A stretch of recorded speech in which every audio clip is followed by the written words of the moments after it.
l'invité de France Bleu Mayenne. Après le futur maire de Laval, Françoise Oqueto, hier, sa future première adjointe, Samia Soultani-Vigneron, qui nous a rejoint, qui est également d'ailleurs présidente de la Fédération mayonnaise de l'UMP. Bonjour Samia Soultani-Vigneron, c'est gentil d'être avec nous ce matin. D'abord un commentaire, Samia Soultani, sur la nomination de Manuel Valls à Matignon.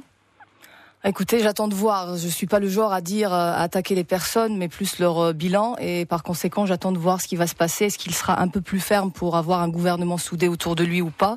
Voilà, donc j'attends de voir. Je n'ai pas de commentaire particulier à faire sur ce sujet. François Hollande veut un gouvernement de combat. Vous comprenez ce qu'il veut dire? Mais bien entendu, sauf qu'il fallait un gouvernement de combat depuis 2012 et bien avant, puisque Nicolas Sarkozy avait ce gouvernement de combat.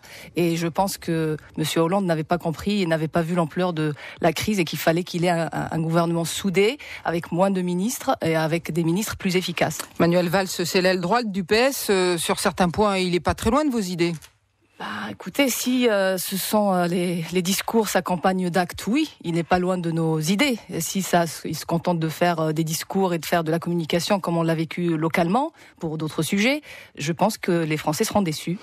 Alors, Samia Soultani-Vigneron, depuis dimanche, remise de vos émotions? Oui, toujours pas, parce que j'attends vendredi pour réaliser. J'attends le conseil municipal de vendredi prochain pour réaliser que chacun, les uns et les autres, prennent leur marque pour nous mettre au travail assez rapidement. Votre parti vous a félicité?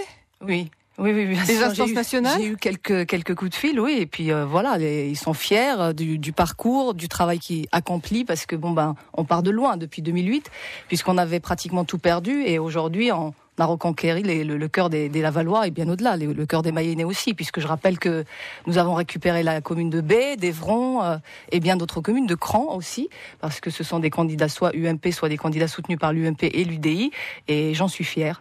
Alors, cette victoire de la liste UDI-UMP à Laval, à quoi l'attribuez-vous? Une bonne campagne, vous allez me dire, un bon programme sans doute, ou pensez-vous que vous avez bénéficié d'un contexte favorable?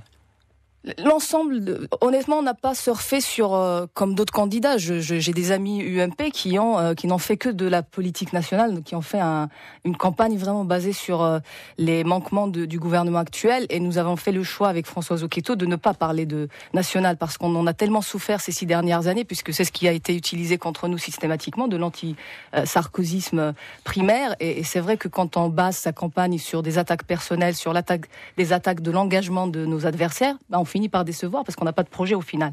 Et nous avons préféré privilégier le projet, les compétences de l'équipe qui va nous accompagner plutôt que des attaques personnelles et des attaques qui ne concernent pas directement les Lavallois. Et est-ce que vous pensez que si votre adversaire direct avait été Guillaume Garot plutôt que Jean-Christophe Boyer, le combat aurait été le même?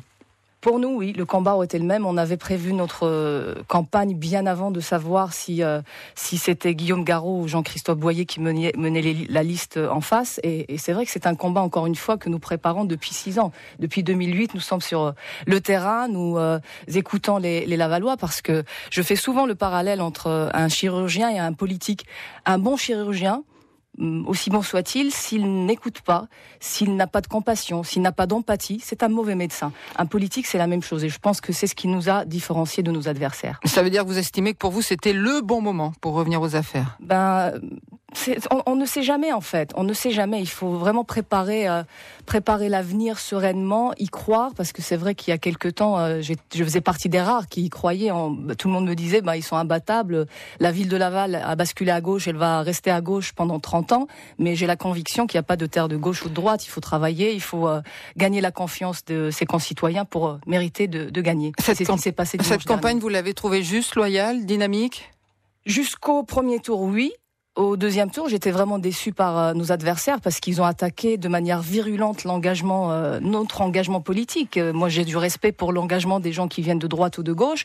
Et sincèrement, il y a du bon et du moins bon partout. Moi, j'ai des gens de l'UMP que je n'apprécie pas particulièrement parce que, voilà, humainement parlant, nous ne partageons pas grand-chose. Et j'ai des personnalités qui sont de gauche que j'apprécie beaucoup parce qu'ils respectent leurs engagements, ils respectent leurs promesses et respectent par-dessus tout leurs concitoyens. Votre binôme avec Françoise Oqueto, ça n'a pas si mal fonctionné. C'est un peu l'eau et le feu quand même, vous deux, hein? Ah bah c'est pour ça qu'on se complète, hein. Il faut de l'eau, il faut du feu.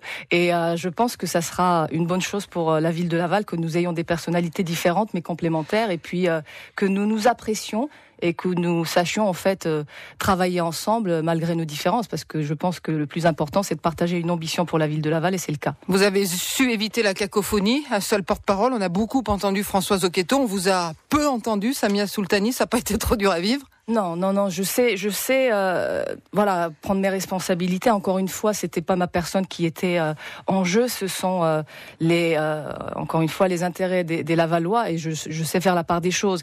Nous avons tellement souffert, en particulier les Lavallois, du duo, surtout le duo hors sol que nous avions ces 6 dernières années, que je n'avais pas du tout envie de reproduire ça. Il y aura un maire, une première adjointe et surtout une équipe, et c'est ce qui a manqué à la majorité sortante. Alors, une première adjointe à quoi ?